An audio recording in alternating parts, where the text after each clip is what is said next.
السلام عليكم. اللهم صل وسلم وبارك على سيدنا محمد وعلى آله وأصحابه أجمعين. عاملين ايه؟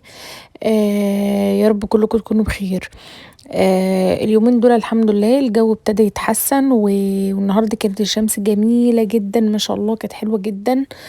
طلعنا بقى ايه، قلنا ان نقعد على السطح كده في الشمس السخنة. ياه كانت وحشانة جدا. يعني فعلا فعلا الشمس كانت وحشانة سخونيتها كده، وان احنا نحس بجو الصيف. يعني انا من الناس اللي بعشق الصيف طبعا، بحبه جدا. بنخرج براحتنا وندخل ونعمل اللي احنا عايزينه. المهم هنا بقى ايه، قلت للولاد يلا بقى ايه هنفطر على السطح. عملت بطاطس محمرة، وعملت بتنجان وبيض وخيار، وطلعنا بقى ايه نفطر على السطوح. انا هنا طبعا الولاد كانوا ايه قاعدين يتخانقوا في بعض على الاماكن، ده يقول له ده مكاني وده يقول له ده مكاني يعني ربنا يبارك فيهم كلهم.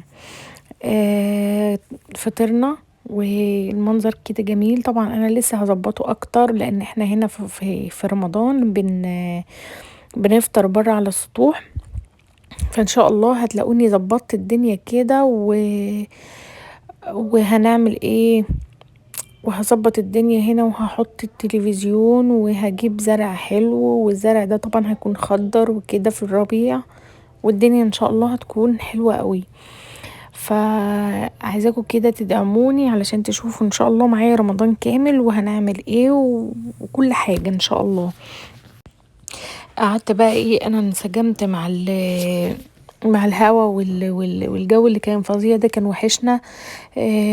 افتكرت اسماعيل ياسين في الفيلم لما كان بيقول يعني نعمة كبيرة قوي ربنا مديها لنا، وهي الشمس والهوا.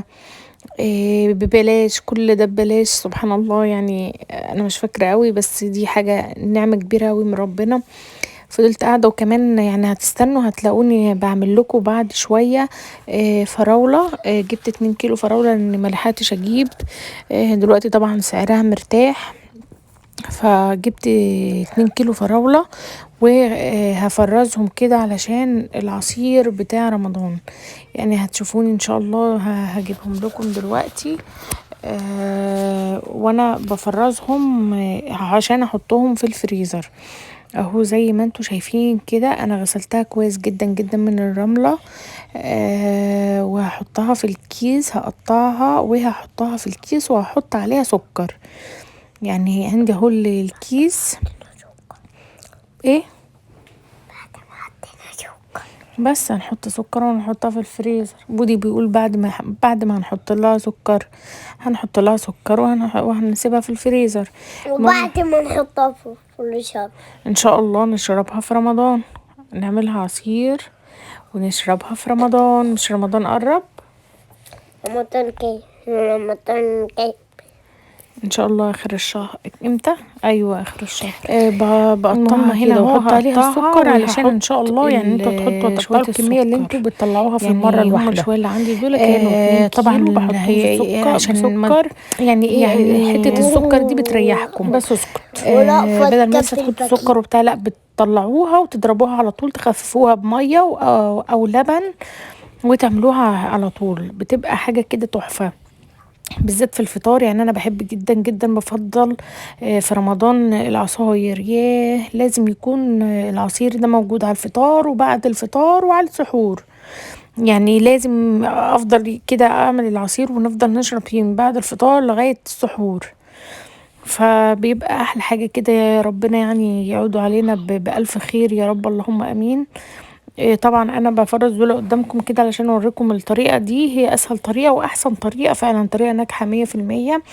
وان شاء الله هجيب، بس هعمله يعني ان انا مرضتش اطول عليكم ان انا اعمل ايه بقى، برنيكة كبيرة كده مليانة ونقعد لا، فقلت ان انا هعمل شوية دول بس قدامكم وهنجز. دول عملوا معايا 4 اكياس. عملتهم وحطيتهم برضو في الفريزر. الفكرة دي حلوة جدا جدا للفراولة، جربوها ان شاء الله هتعجبكم جدا. هتسهل عليكم حاجات كتير. هيبقى عندكم الفراولة والسكر، هتطلعوا مش هتدوروا على، لا بالعكس. وخلاص كده. بكرة طبعا الحضانة برضو ممكن تنفع ان انا خبيتهم من الولاد، لان هما لو شافوهم هما وباباهم هنخلص خزين رمضان قبل رمضان، يعني بألف هنا وشفا.